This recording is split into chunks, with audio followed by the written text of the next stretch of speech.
ఒంగోలు, హైదరాబాద్లో ఉంటాము.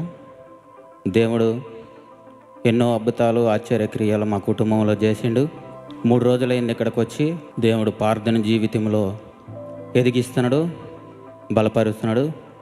నేను ప్రేయర్ అంటే కొంచెమే చేసేవాడిని, అంటే కుటుంబం వరకు. ఇక్కడికి వచ్చినాక ఈ రిక్వెస్ట్లను కూడా బట్టి ఎంతో ప్రార్థనా శక్తి కలిగి జీవిస్తూ ఉన్నాం. హైదరాబాద్లో ఉన్నప్పుడు ప్రామిస్ ల్యాండ్ కూడా సండే మేము పోతూ ఉంటాము. కానీ డాడీ ఒక మాట చెబుతూ ఉంటాడు, మీరు రాలేననుకున్నా కానీ మిమ్మల్ని నడిపిస్తానంటాడు.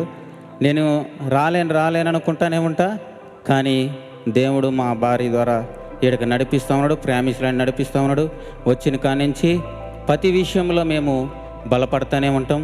నేను ఇదివరకు బాగా తాగేవాడిని, తిరిగేవాడిని.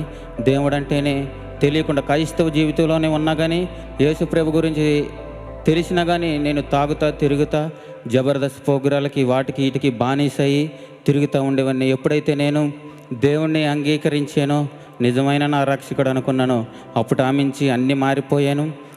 దేవుడు ఎన్నో కార్యాలు చేసిండు.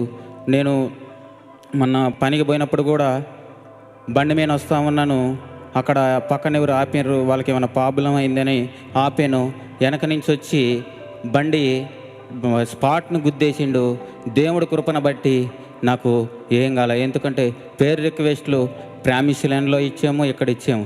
ప్రేయర్ ఎప్పుడైతే మా కుటుంబం గురించి దైవ సేవకులు చేస్తున్నారో ఎలాంటి హాని కూడా జరగకుండా దేవుడు కాపుదల మా కుటుంబం పట్ల ఉంచాడు. మళ్ళీ రెండోసారి ఏమైందంటే, పని చేసేటప్పుడు గోవ మీద నుంచి, కట్ల మీద నుంచి పడ్డాను. దేవుడు దాని నుంచి కూడా కాపాడండి. లేకపోతే నా అపాయములు ఎన్నో వచ్చినాయి. నేను ఎప్పుడో చనిపోవాల్సిన స్థితిలో ఉండేవాడిని. ఆ అపాయముల నుంచి దేవుడు ప్రతి దినము కాపాడుతూ వస్తున్నాడు. అది ప్రార్థన. నా పట్ల ఇంకా దేవుడు ఏదో చేయాలని ఆశ ఉందని నన్ను బతికిస్తున్నాడు. నా బలము కాదు, నా శక్తి కాదు.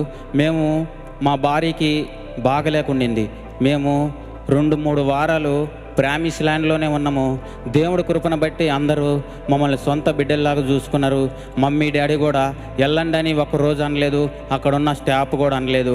మమ్మల్ని ఒక బిడ్డల్లాగా చూసుకున్నారు. మేము ఆపదలో ఉన్నప్పుడు ఆడ మమ్మల్ని సొంత బిడ్డల్లాగా చూసుకొని మమ్మల్ని పోషించిన మా కుటుంబానికి దేవుడికే మహిమ కలుగునుగాక. ఇక్కడ ఎన్నో మేళ్ళు, అద్భుతాలు, కార్యాలు జరుగుతూ ఉంటాయి. ఏదైతే విశ్వాసం ఉంచుతామో, విశ్వాస సమితమైన ప్రార్థన ఒక రోగిని స్వస్థపరిచిద్ది అన్నట్టు మా కుటుంబంలో అనేక రోగాలు స్వస్థపరుస్తున్నాడు. ఈ చిన్న సాక్ష్యం దేవుడు దీవించునుగాక.